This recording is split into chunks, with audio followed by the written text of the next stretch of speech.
Ang agawan sulok ay isang tradisyonal na lawong Pinoy na nituturing na isang invasion game. Ang layunin nito ay lusubin ang teritoryo ng kalaban sa pamagitan ng pagtaya. Ang ibang manlalawo naman ay maglalayong protektahan ang kanilang teritoryo. Babantayan nila ang mga ito upang hindi maagaw ng kalaban.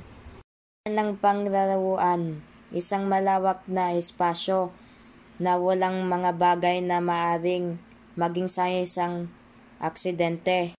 Number 1, gumuhit ng isang palisugat na 20 metro ang lapad at 20 metro ang haba ng sahig. Magmarka ng semicircle sa bawat sulok.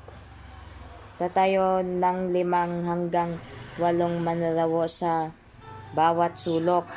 Number 2, isang taya ang tatayo sa gitna ng palisukat at lahat ng manlalawo ay namamatili sa kanilang sulok.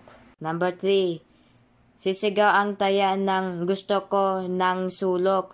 Lahat ng manlalawo ay tatakbo sa ibang sulok.